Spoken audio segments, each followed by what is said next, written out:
Olá, tudo bem? Seja bem-vindo ao canal Meu Momento com Deus. Nessa ocasião, desejo orar com você. Vamos orar? Senhor Deus, estás nos céus. Como é bom, Pai, estar na Tua presença. Como é bom ter esse momento de intimidade com o Senhor, onde aprendemos diretamente de Ti. Temos instruções ditas pelo céu, daquilo que agrada ao Senhor, daquilo que te alegra o coração, fazendo com que nós sejamos vistos como filhos amados, filhos agradáveis ao Senhor. Isso é maravilhoso, Pai. Que nessa ocasião especial o Senhor possa nos ensinar, nos dando Teu Espírito para nos convencer da Tua boa e perfeita vontade. Essa é a nossa oração, em nome de Jesus Cristo. Amém. Pois muito bem, o tema de hoje é um tema muito bom. Fica comigo até o fim, tá? Hoje nós vamos abordar o tema com modéstia. E quando se fala desse assunto, uma das primeiras coisas que vem à nossa cabeça é: eita, vai falar sobre roupa, vai falar sobre joia. Vamos ver o que a palavra de Deus quer nos ensinar hoje? Abra sua Bíblia no livro de 1 Timóteo, capítulo 2. Nós vamos ler o versículo 9 e 10, que diz assim, ó: Da mesma forma que as mulheres, em traje decente, se enfeitem com modéstia e bom senso, não com tranças no cabelo, ouro, pérolas ou roupas caras, porém com boas obras, como convém a mulheres que professam ser piedosas. Olha que texto! É bem verdade que esse texto é bastante conhecido. Normalmente, quando se diz, as pessoas dizem: lá vai falar da roupa da mulher. Meu amigo, é só você não olhar. Oxi, tá incomodado por quê? Não olhe para minha roupa, não. Normalmente a gente escuta isso, né? Quando a gente vê esse texto, de 1 Timóteo, o conselho que Paulo estava enviando para o seu amigo, a gente vê que ele dá algumas orientações. Veja que no texto não menciona o tamanho da roupa, veja que no texto não diz qual é a cor da roupa, não diz qual é o tipo de tecido, qual é o tamanho da roupa, não menciona nada disso. Por quê?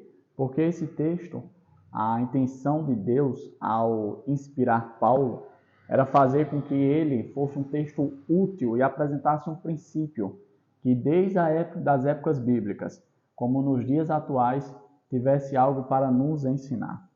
A gente sabe que nas épocas bíblicas as mulheres se vestiam com trajes e roupas completamente diferentes ao dos dias atuais. Mas nem por isso, nem por esse intervalo de tempo, nem por questão de costumes, culturas e povos diferentes, esse texto perde o seu valor. A gente vê aqui que Paulo, ele chama a atenção para o seguinte detalhe: olha, não procure buscar a atenção para si. Em outras palavras, não dê espaço para o orgulho, para a presunção. A gente vê nos dias de hoje que Satanás tem utilizado dessa armadilha e colocado no coração das pessoas um senso de orgulho, um senso de tipo: eu sou melhor, eu sou bom, eu tenho aquilo que chama a atenção, os atributos necessários que nos dias atuais são valorizados, são vistos. E aí a gente deve pensar: Davi, qual o problema de usar, por exemplo, uma joia? Afinal de contas, a aliança não é uma joia? De fato, a aliança é uma joia. Mas a diferença da aliança para as demais joias que nós conhecemos é que a aliança é uma joia funcional. Em outras palavras, quando você vê uma aliança na mão de uma pessoa, você consegue identificar que aquela pessoa está comprometida, é casada, se relaciona com outra pessoa. É com essa finalidade que a aliança tem. As outras joias, qual finalidade tem? Nenhuma. Sabe por que Deus não, de certo modo, não se agrada com o uso de joias? Porque foram por meio do uso de joias que o povo no antigo Israel utilizaram suas joias para erguer um bezerro de ouro. Lembra daquele episódio que Arão construiu um bezerro de ouro? De onde é que veio o ouro? Exatamente das joias. As pessoas tiraram seus colares, tiraram seus brincos, tiraram todos os seus ornamentos de ouro. E ali Arão fundiu um bezerro. E por meio desse bezerro, eles cometeram o pecado da idolatria. Traíram a Deus, se prostituindo com outro Deus. Esse é o problema do uso das joias. Ah, Davi, mas mesmo assim o povo de Israel usava. A gente consegue encontrar várias passagens do povo de Israel usando joias. De fato, eles usavam sim, certo? Mas se você notar, toda vez que o povo era convidado para um reavivamento espiritual, toda vez que o povo ia, de certo modo, se purificar, se santificar, para clamar o favor de Deus, para pedir perdão dos seus pecados, por exemplo, no dia da expiação, que era um dia em que o sumo sacerdote levava na presença de Deus um pedido de perdão pelos seus pecados, todos esses momentos o povo tirava esses ornamentos. Ficavam em trajes, em aparência de humildade, de santidade. Você vê isso de maneira muito clara na palavra de Deus. Tá, Davi, então vamos para as roupas agora. Qual o problema de usar determinadas roupas? O problema de usar determinadas roupas, talvez roupas curtas, roupas apertadas, e eu tenho até algumas amigas que utilizam o termo de roupas a vácuo, né? Bastante interessante esse termo, é porque normalmente essas roupas não chamam a atenção para a cristã que você é, para o cristão que você é, mas sim para quem você é, os atributos físicos que você tem. E esse não é o foco. Você não deve trazer a atenção das pessoas para a sua fisiologia, mas para quem é você por dentro. Por isso que no versículo 10, Paulo diz, olha, que vocês chamem a atenção pelas coisas boas que vocês fazem, pelas boas palavras que vocês pronunciam, pelo caráter genuíno que vocês têm. Não pela aparência, porque a aparência passa. Aquilo que hoje é bonito, amanhã talvez não seja mais. Gosto se muda. E duas coisas acontecem. Duas coisas ruins acontecem. O primeiro é que você se frustra. Exatamente.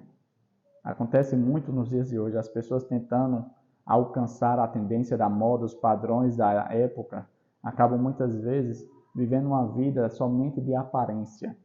E esse tem sido um grande mal da época. Vida de aparência. Que hoje você possa dar ouvido ao conselho de Deus. Deus quer o teu bem, Deus quer o meu bem. O texto falou de se mencionar nas mulheres, mas nos dias de hoje, esse texto se aplica também para os homens, que a cada dia, assim como as mulheres, têm procurado viver uma vida vaidosa. Como diz Salomão, vaidade é correr atrás do vento. É uma perca de tempo. Que nós possamos meditar na palavra de Deus e aceitar os conselhos de Deus. Sabe por quê? Porque Deus sabe todas as coisas. Deus quer o nosso bem. Deus quer nos salvar. Mas isso só será uma realidade se eu e você nos atentarmos aos seus conselhos e dermos ouvidos a eles. Então, que hoje eu e você possamos entender o princípio por trás do conselho de Paulo. Não procurar chamar a atenção para si, mas sim para o cristão que você é, para a cristã que você é. E assim, dessa forma, nós iremos glorificar o nosso Deus Todo-Poderoso. Tá bom? Chegamos a mais um fim do nosso momento com Deus, hoje falando sobre o tema com modéstia, e que nós possamos viver essa realidade que agrada a Papai do Céu, tá certo? Que teu dia seja abençoado hoje, seja repleto de bênção. E sempre que você for tentado a buscar ou a chamar a atenção para você, que você possa lembrar, isso vai glorificar o nome de Deus? Ou isso vai me glorificar? Bom, descobrindo a resposta para esse questionamento, você saberá o que deve fazer. Tá bom? Nosso encontro está marcado para amanhã. Que você esteja aqui junto comigo, para juntos termos um momento com Deus. Até a próxima. Tchau, tchau.